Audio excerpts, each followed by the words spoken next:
Tuhan kasih talenta sendiri-sendiri sama kita itu. Oke. Ya ada ceritanya itu ada ya kadang orang, aduh urip kok koyok ngene. Waduh aku ndak bisa makan ndak ono. Action. Conversation is on. Halo Sobat Podcast semua, semoga tetap sehat. Dan saat ini saya udah ditemani oleh Pak Yohanes Santoso. Halo Pak. Selamat pagi. Pagi apa siang ini ya? Terserah Pak, nanti yang menyaksikan bisa pagi, siang, bisa malam, sore Pak. Ya, selamat pagi setengah siang aja. Oke. Ya, Pak Yohanes. Ya, Pak Yohanes ini ternyata tadi dari kita omong-omongan sebelum kita syuting di kamera ini ya. Ternyata Pak Yohanes ini komisi anaknya sekolah minggunya di Pregolan nih Pak. iya betul. Oke. Ternyata di Pregolan dan Bapak kenal banyak orang Pregolan gitu. Ya, kebetulan sekali banyak. Oke. Mungkin nanti ada yang menyaksikan Pak di sini Pak Yohanes kenal Bu Farida Simon gitu Iya, ya, betul. dengan keluarga gitu ya. Mm-mm.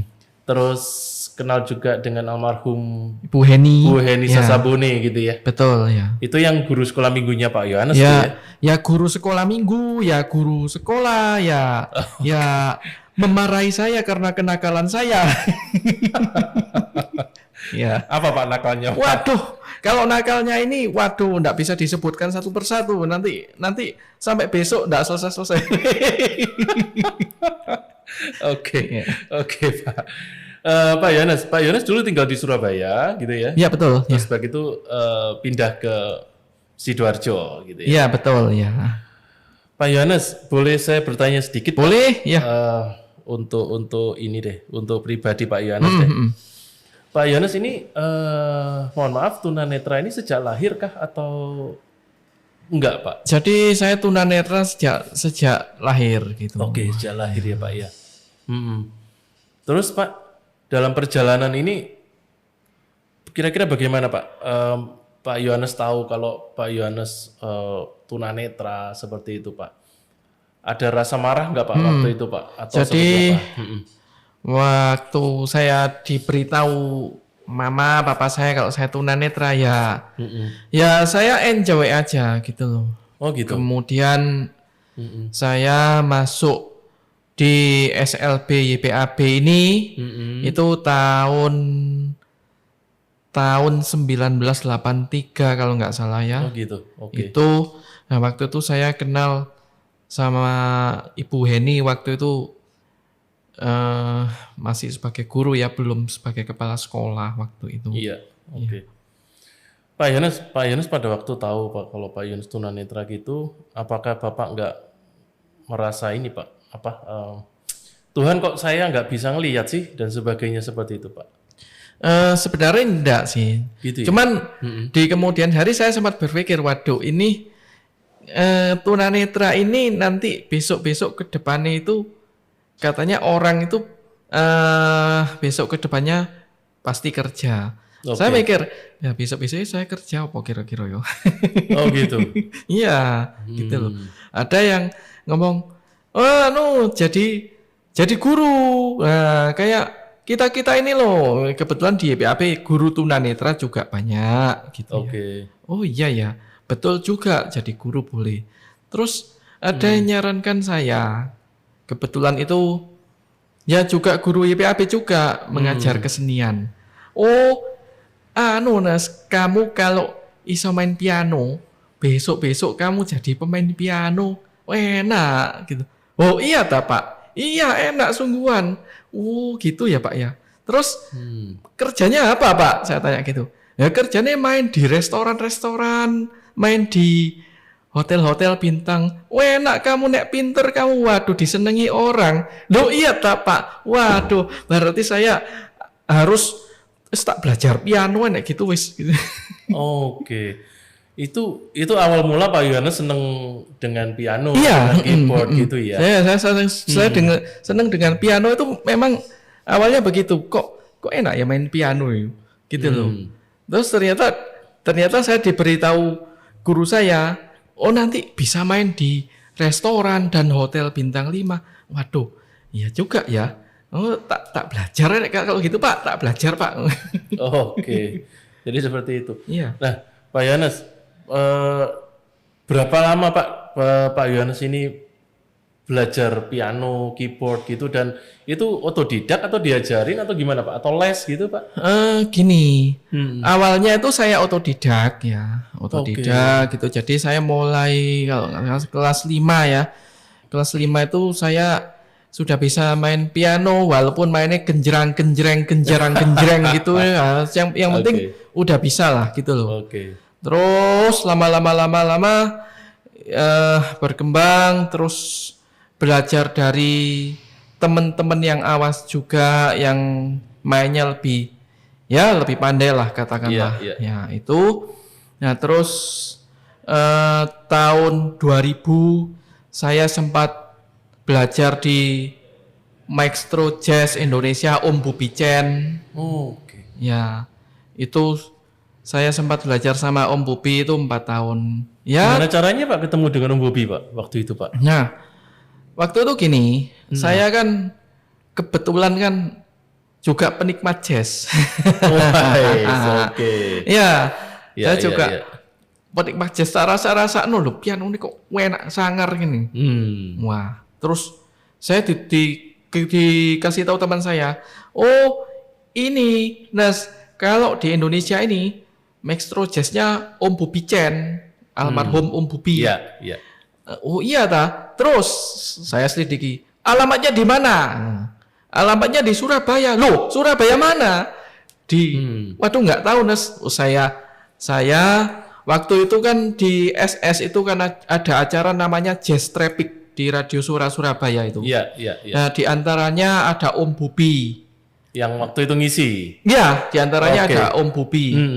Nah, waktu itu saya iseng-iseng telepon ke SS gitu ya, cari tahu alamatnya Om Bubi. Oh, di sini.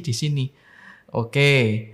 Kemudian waktu itu Om Bubi main di Shangri-La ya. Iya. Main di Hotel Shangri-La itu saya datang main-main.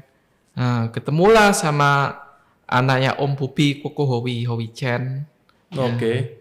Waktu itu terus saya ngomong, aku pingin les sama Om Bubi. Oh ya sudah, nanti tak omong no, nggak apa-apa, tak omong no. Nah singkat cerita kemudian saya diberi les sama Om Bubi gratis, free. Oh oke. Ya. Jarang ada yang gitu Pak. Oh jarang sekali, bener. Iya, apalagi Om Bobi sendiri yang ngajarin ya.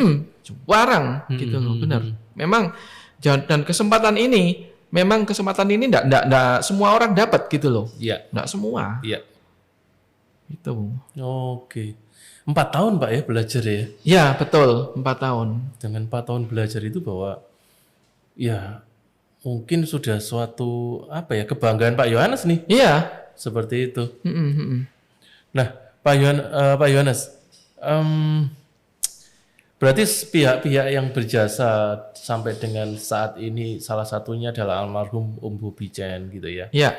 Lalu ada guru-guru Pak Yohanes juga yang menyarankan coba untuk belajar piano gitu ya, atau keyboard. Bu Heni juga salah satunya guru Pak Yohanes. Gitu iya, Bu Heni juga menyarankan saya begitu. Oke. Kamu les piano. Wah, iya. Oke. Dan selama perjalanannya Pak Yohanes nih, Pak Yohanes lihat bagaimana Pak Tuhan itu berkarya di hidup Pak Yohanes ini sampai sekarang Pak. Gimana Pak? Ya puji Tuhan ya, selama saya tunanetra ini ya Tuhan tuh luar biasa ya dalam kehidupan saya gitu loh. Sampai sekarang ya. Iya. Sampai sekarang selama pandemi ini, kita tahu selama pandemi ini semua semua sektor itu ya istilahnya orang Jawa sambat. Iya. Sambat. Iya, mengeluh semua. Terlebih teman saya pekerja seni. Iya. Itu kasihan sekali. Oke. Gitu loh. Bahkan mereka sampai ya mohon maaf, ada yang sampai ngamen. Iya. Ya, gitu loh. Tapi ya itulah kebaikan Tuhan ya. Kebaikan Tuhan masih memelihara kehidupan saya di di era-era pandemi ini gitu loh. Oke. Ya kan, ya di dalam Alkitab ya juga ada ya. Sekalipun kita jatuh, kita nggak sampai tergeletak gitu loh. Oke. Ya itu kebaikan Tuhan gitu loh. Ya. Oke. Jadi selama ya kita tahu sih selama masa pandemi ini kan banyak kegiatan Iya, banyak yang kegiatan yang dibatasi ya, gitu. yang nggak Ya, bisa lagi seperti dulu. betul. Nah, sebelum menginjak ke sana, Pak Yones ini kan juga pelayanan, Pak. Betul Betul ya, Pak ya? Iya. Di gereja gitu kan. Iya. Di terutama ya mengiring pujian Iya, musik gitu betul, kan, Pak. iya. Terus Pak Yones mulai menekuni dunia profesional, artinya mulai mengisi band di acara nikah atau acara-acara yang lain di beberapa hotel, di beberapa restoran. Itu mulai kapan, Pak? Jadi gini, saya mulai main musik di gereja, itu saya mulai SMA, kelas 1 SMA. Itu sudah ketemu Pak Bobby Chen? Almarhum Om Bobby Chen atau Belum. Belum ya? Belum. Jadi SMA udah mulai. Saya Oke. awalnya main ya di gereja kecil-kecil gitu ya, Ya. pelayanan gitu. Itu, nah terus waktu kelas 1 SMA itu kan di sekolahan itu kan sering ada acara ya kayak malam kesenian, malam Ya, perpisahan. kayak pentas seni Ya, gitu kayak ya. pentas seni.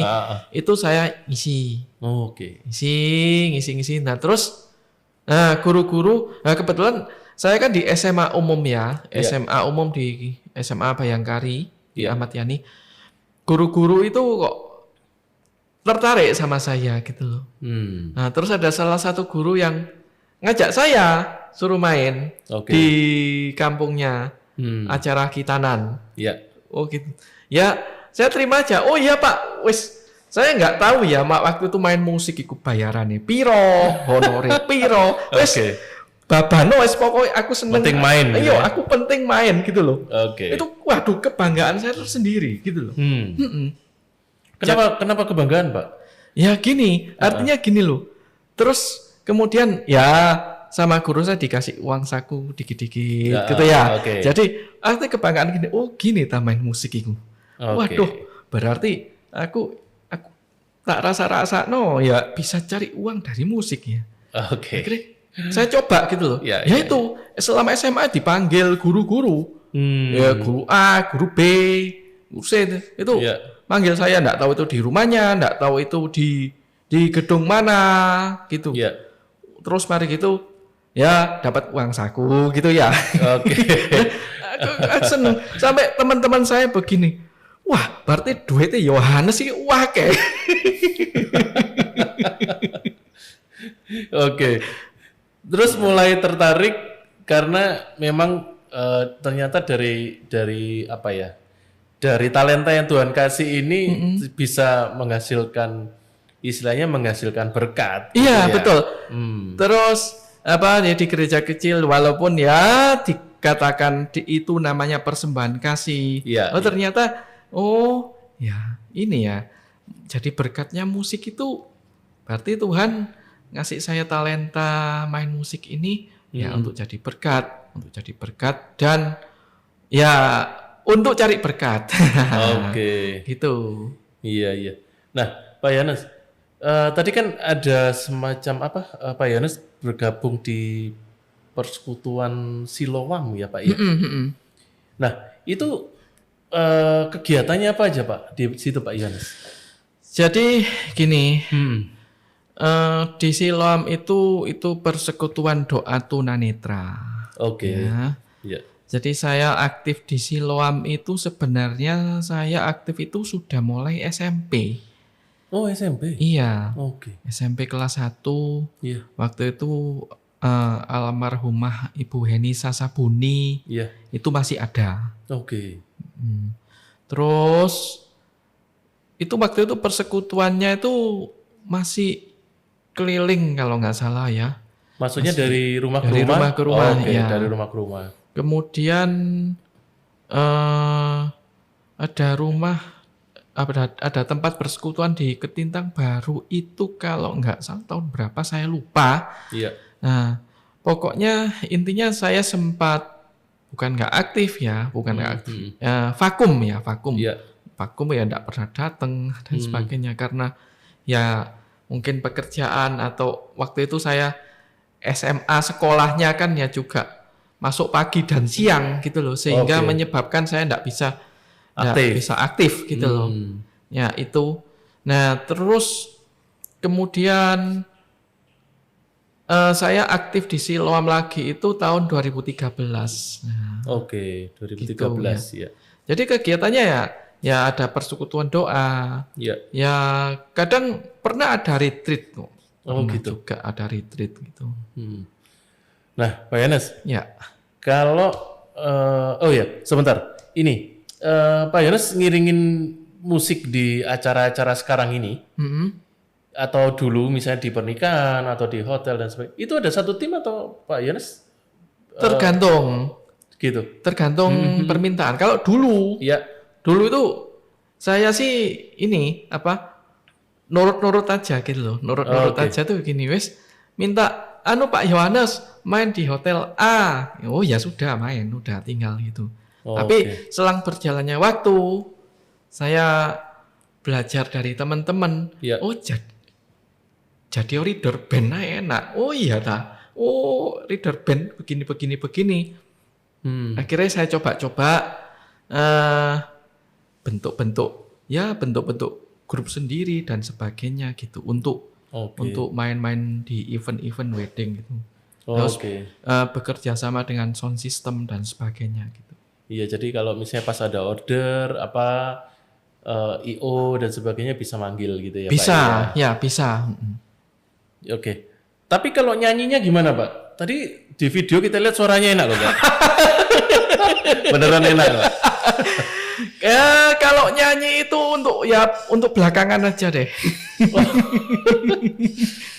Tapi suka nyanyi kan Pak? Loh, kebetulan saya suka gitu. Memang gini, orang main musik itu harus bisa nyanyi paling enggak. Walaupun enggak bisa nyanyi dengan bagus ya. Tapi pokoknya nggak fales gitu. Nggak fales ya. Oke, kalau saya aja ngomong kadang fales Pak. Oke. Nah, berarti Pak Yohanes ini kadang bisa bisa satu paket ya dalam artian bermain musik plus nyanyinya gitu ya. Bisa. Tergantung. Oke. Cuman lebih enak pakai penyanyi lebih asik lah gitu. Oke. Iya. Nggak nyiptain lagu Pak? Waduh. Kalau nyiptain lagu itu lagunya belum orbit ini. Tapi udah ada Pak? Udah. Oh masuk di ini nggak di channelnya Pak Yohanes? Belum rasanya. Belum, saya ya? lupa. Sudah saya masukkan apa belum lupa saya. Oke. Ya Pak Yohanes, kira-kira dari apa yang selama ini Pak Yohanes jalani gitu ya dalam hidup ini ya, kehidupan ini. Sebelumnya saya mau tanya, Pak Yohanes, sudah berkeluarga Pak? Sudah. Ya. Oke. Putra putri ada? Ada. Berapa Pak? 2. Oh 2. Oke, sip lah. Berarti hubungan dengan keluarga Pak kira-kira bagaimana Pak? Dalam artian putra putri sekarang umur berapa Pak? Yang satu 14, yang satu 18. Wah udah gede Pak. Oke, saya pikir masih kecil Pak anaknya. Oke. Iya masih nggak kelihatan Pak Yon ini nggak kelihatan tua sih. Oh gitu ya? Waduh. Iya. Itu karunia Tuhan juga loh Pak. Ya karunia Tuhan juga betul. Karena Bapak suka nyanyi, ya kan? Suka ini ya, suka cita gitu kan. Iya. Jadi memang apa harus muda, gitu. Pak? Katanya meningkatkan imun. Betul. Iya. Penting gitu Pak sekarang. Iya betul. Nah, Pak Yohanes, kalau bicara mengenai anak-anak gitu ya, atau bicara mengenai istri nih. Nah, ini yang menarik nih. Pak Yohanes ketemu sama istri itu gimana Pak? Dan di mana gitu? Waduh ini. Bapak cerita panjang Ya, berarti Pak. iya. Kalau singkat aja dulu saya sempat Oke, ini tampil di salah satu stasiun radio di Surabaya. Oke. Ya itu ketemunya di situ. Ini ketemunya terpesona dengan suaranya Pak Yohanes sambil nyanyi, sambil main piano atau gimana Pak? Nggak tahu saya. Mungkin ya itu terpesona saya main piano mungkin ya. Oke. Menarik. Menarik nih. Iya, mungkin gitu. Oke. Ibu orang Surabaya atau Sidoarjo, Pak? Manado, Wes. Cina Manado. Wah, jauh sekali, Pak. Untuk menemukan seorang Pak Yohanes Santoso ya. Sampai dari Manado ke Surabaya. Ya kebetulan tinggalnya di Sidoarjo. Oke. Iya. Oke. Terus Pak, untuk anak-anak Pak gitu ya. Kira-kira pernah nggak Pak mereka, ini mohon maaf saya nanya ya Pak ya. Boleh ya Pak Yohanes? Ya. Pernah nggak nanya, loh Pak, Papa nih kok nggak bisa ngelihat gitu, atau seperti apa Pak? Oh, ya pernah. Begitu ya? Ya. Oke. Nah, mohon maaf nih Pak sekali lagi. Kadang ada nggak Pak cibiran atau apa ya, semacam ejaan dari anak-anak Pak, dari teman-teman anaknya Pak Yohanes, Papa lu kok nggak bisa lihat, misalnya kayak gitu dan sebagainya gitu Pak? Oh, enggak, kebetulan Enggak enggak. Tapi justru anak itu ditanamkan pengertian bahwa apapun keadaannya, ya ini orang tuamu. Oke. Dan mereka bisa menerima, Ya, gitu ya Pak ya. betul. Oke. Dan kalau menurut Pak Yohanes ini mereka bangga nggak Pak dengan Bapak? Bangga. Wes, gitu Pak ya. Jadi sebetulnya sih memang harusnya gitu sih. Apapun kondisi orang tua ya, itu orang tua kita gitu Betul, kan Pak ya. betul, Ya Pak ya. Pak Yohanes, kira-kira apa yang Pak Yohanes masih perlu raih Pak sampai dengan hari ini Pak, yang atau impian Pak Yohanes atau cita-cita Pak Yohanes ini yang mungkin belum kesampaian atau masih sedang diusahakan gitu Pak? Kalau cita-cita sih nggak banyak sih sebenarnya. Ya. Nggak banyak itu berarti bisa 2, bisa 3 Iya, Pak? bisa 2, bisa 3. Oke Pak, silakan sorry. Iya. Oke Pak. Ya, salah satunya pengen punya rumah sendiri, ya situ aja. Oke. Saat ini kontrak Pak? Ya, betul. Oke, selain pengen punya rumah sendiri Pak, apa yang lain Pak kira-kira? Ya, itu aja, pengen punya rumah sendiri, pengen ada studio musik sendiri, gitu aja. Oke. Sampai sekarang ini berarti Pak Yohanes masih mengusahakan gitu ya? Ya bikin ya studio jelek-jelekan, ya walaupun studionya di ruang tamu, tapi kan ya paling tidak itu kan ada alat musik, keyboard sama ada komputer gitu aja. Oke. Digunakan untuk apa Pak nantinya Pak studio itu Pak? Ya paling enggak kan pekerjaannya pemain musik itu ya kayak editing, edit lagu gitu ya, dan sebagainya lah. Pokoknya yang berhubungan dengan musik gitu. Oke. Jadi istilahnya untuk kerja Pak Yohanes gitu. Betul, ya untuk kerja. Ya. Istri suka nyanyi Pak? Orang Manado. Oh iya. Suaranya enak-enak loh Pak. Suka. Gitu. Ya. Bisa main musik juga Pak? Enggak. Oh enggak ya? Enggak. Berarti yang di video bukan itu, yang duet Pak, bukan ya? Oh bukan. Bukan ya? Bukan. Oke. Kalau anak-anak Pak? Ya. Ada yang nurun Pak Yohanes nggak? Nah, ini pinter main keyboard gitu? Enggak, kebetulan gitu loh. Oh enggak ya? Iya, tak ajari enggak iso-iso soalnya. Bukan talentanya kali Pak ya? Ya mungkin gitu. Tapi nyanyi Pak? Nyanyi ya dikit-dikit lah. Ya.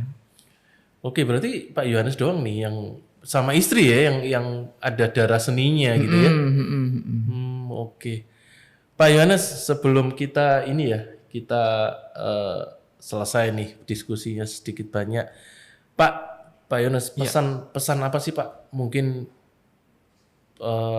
ya ada pemirsa kita atau sobat-sobat podcast kita yang nonton nantinya video ini Pak. Ada pesan nggak Pak bagi sobat podcast kita di sana yang mungkin mengalami hal yang sama, mereka ada kekurangan tubuh dan sebagainya? Karena saya lihat Pak Yohanes ini orangnya riang banget gitu loh. Istilahnya Pak, sukacita banget gitu ya? Iya. Gitu ya? Iya. Intinya beginilah ya, apapun keadaan kita, ya apapun itu Tuhan tuh pasti memberi talenta kok. Nggak tahu talentanya apa ya kan. apapun keadaan kita itu, Oke. gitu loh. Yang jelas ndak ada ceritanya Tuhan itu ndak adil, ndak ada ceritanya itu. Oke. Ndak ada ceritanya Tuhan tuh meninggalkan kita, nggak ada, Oke. gitu loh. Apapun keadaan kita itu Tuhan sudah memberikan talenta, gitu loh. Iya. Ya kan? Kayak apa? Contoh aja tukang becak. Itu Tuhan sudah ngasih talenta, gitu loh. Iya. Iya kan?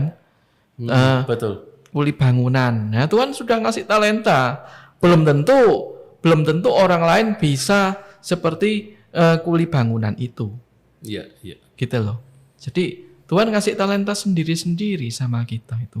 Oke. Ya ada ceritanya itu ada ya kadang orang aduh urip kok koyok ngene. Waduh aku ndak bisa makan ndak ono. Sambat terus gitu ya Pak Iya, ya? ndak bisa ada ya? ceritanya ndak ada. Iya. Gitu loh. Kalau ada orang seperti itu ya mohon maaf ya mungkin ya perlu dekat sama Tuhan lebih lagi. Oke. Itu aja. Oke Pak.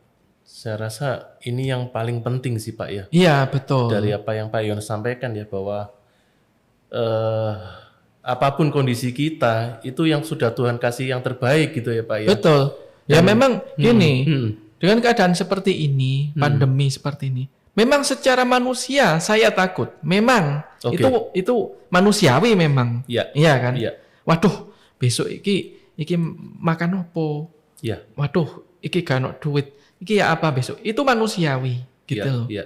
Tapi selagi kita percaya, oh iya ya, Tuhan ini ndak pernah meninggalkan kita. Oke. Gitu, selagi kita dekat sama Tuhan. Itu Dan berkat selalu ada. berkat selalu ada selagi kita yakin itu. Saya yakin kok, gitu loh. Berkat itu ada, gitu loh. Oke. Ya saya selama pandemi ini itu sebulan tuh saya ndak ada kerjaan. Sama sekali ndak main saya. Oh gitu Pak. Iya, Oke. sama sekali ndak Tapi main. istri kerja nggak Pak? Ibu kerja? Ngajar senam, tapi selama pandemi tutup semua. Iya sih.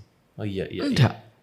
Sampai akhirnya saya mengeluarkan uang tabungan untuk hidup. Oke. Sampai habis. Hmm. Lah bayangno ndak main 2 bulan Iya. gitu loh. Iya. Nah, terus akhirnya Tuhan bekerja gitu loh. Saya dikasih komunitas. Akhirnya komunitas itu kontrak kerja dengan saya Oke. selama pandemi ini. Sampai detik ini. Sampai 1 tahun ini. Iya. Gitu. Ya itu kuasa Tuhan itu. Pak Yones nggak pernah sambat Pak dengan Tuhan gitu Pak. Tuhan kok ya apa ini ya? Aku nggak dapat duit misalnya gitu, nggak bisa makan, keluargaku mau apa dan sebagainya gitu Pak. Ya kalau ngomong sambat sih ya sambat, tapi Pastilah pastilah ya, karena itu manusia Iya, gitu loh. Iya. Tapi ya itulah kembali ke keyakinan kita gitu. Oh iya, Tuhan enggak pernah meninggalkan kita gitu. Oke. Dan itu yang Pak Yones dan keluarga pegang saat ini gitu. Oh ya? iya, harus itu. Oke. Oke Pak Yones. Jadi satu hal yang penting ya dalam hidup ini bahwa proses Tuhan tuh nggak berhenti ya. Enggak berhenti. Memang kadang kita enggak ngerti loh. Mustahil loh. Caranya Tuhan ini nolong ini bagaimana? Oke. Gitu loh. Kita nggak tahu gitu loh. Nggak mungkin lah. Mungkin kalau manusia bisa berpikir ini, nggak mungkin lah orang ini bisa, katakanlah misalnya, nggak mungkin orang ini bisa punya rumah, wong kerjane angin-anginan, katakanlah begitu. Ya toh nggak mungkin. Oke. Gitu loh. Tapi bagi Tuhan tuh nggak ada yang nggak mungkin. Dan itu yang Pak Yones pegang, karena Iya. Pak Yones pasti punya sampai saat ini punya cita-cita pengen punya rumah sendiri. Iya. Kalau Tuhan sudah izinkan, ya toh, Ibu sudah Tuhan izinkan punya rumah misalnya atau pingin apa Tuhan sudah izinkan itu caranya Tuhan itu kita nggak tahu, Iya. nggak tahu. Biar Tuhan yang berproses, Iya. kita tetap berusaha. Kita tetap berusaha, betul. Kita tetap berusaha kerja dan sebagainya itu usaha memang gitu Iya, loh. iya. Tapi yang menentukan usaha kita ini kan ya Tuhan gitu. Iya. Seberapa besar ucapan syukur Pak Yohanes kepada Tuhan Pak sampai hari ini Pak? Ya, kalau saya sih Tuhan tuh sungguh luar biasa gitu. Memelihara kehidupan saya, ya bukan saya saja, kehidupan kita-kita yang masih bisa bertahan di pandemi ini itu sangat luar biasa gitu loh. Ya itu namanya kuasa Tuhan gitu loh. Iya. Mungkin kalau nggak pandemi mungkin kita merasa, oh aku bisa golek duit dewe kok. Oke. Oh aku bisa kerja dewe kok gitu loh. Tapi di saat kita dipukul dengan pandemi ini, Tuhan menunjukkan kuasanya. Ini loh. Nah gitu. Iya. Jadi kalau dengan kekuatan kita nggak akan bisa. Nggak akan bisa. Betul itu. Oke, menarik Pak. Apa yang disampaikan Pak Yohanes bahwa ya jangankan yang kita ini ya, Pak Yohanes, mohon maaf, Pak Yohanes yang punya kekurangan aja masih bisa berusaha dan masih bisa bersyukur, masih bisa mengimani bahwa Tuhan tuh bekerja dengan caranya. Betul Pak. Apalagi misalnya rekan-rekan atau sobat podcast yang lain yang mempunyai kesempurnaan tubuh, ya masa hanya sambat gitu kalau enggak ya. Ya saya pokoknya intinya saya yakin semua manusia yang ada di dunia ini itu diberi talenta sendiri-sendiri sama Tuhan gitu loh. Oke. Ya, sekarang tergantung manusianya maunya bagaimana gitu loh. Oke. Oke. Pak Yohanes, terima kasih banyak untuk menemani saya, ngobrol dengan saya, Pak. Oke. Ternyata dunia ini kecil gitu ya. Pak Yohanes sendiri juga pernah di pregolan. Iya. Kalau betul. begini kita juga nggak akan kenal gitu, Pak. Nah itulah. Iya. Oke. Terima kasih banyak Pak Yohanes. Terima untuk kasih Pak. Berkatnya semoga ke depan berkat Tuhan juga ada bagi Pak Yohanes dan keluarga. Amin. Salam untuk ibu, salam untuk anak-anak Pak. Ya. Dari saya dan rekan-rekan podcast tim kita Pregolan Bundar. Oke, ya sobat podcast, apa yang tadi saya obrolkan dengan Pak Yohanes dan apa yang Pak Yohanes saksikan dalam obrolan kita hari ini bahwa ya apapun kondisi kita gitu ya, tubuh kita ataupun kondisi apalah dalam kehidupan kita, apapun itu, Tuhan tuh bekerja dalam kehidupan kita. Tuhan tuh bekerja dengan sempurna sampai hari ini gitu. Dan tetap mengucap syukur, mengusahakan yang terbaik di jalan Tuhan. Berkat itu pasti ada. Apapun. Dan kalaupun bicara mengenai seperti Pak Yohanes tadi bicara mengenai income, mengenai keuangan, Tuhan bekerja dengan caranya sendiri yang kadang kita nggak sangka. Tetap percaya bahwa Tuhan pegang hidup kita. Terima kasih, Tuhan memberkati. Cut. Conversation is off.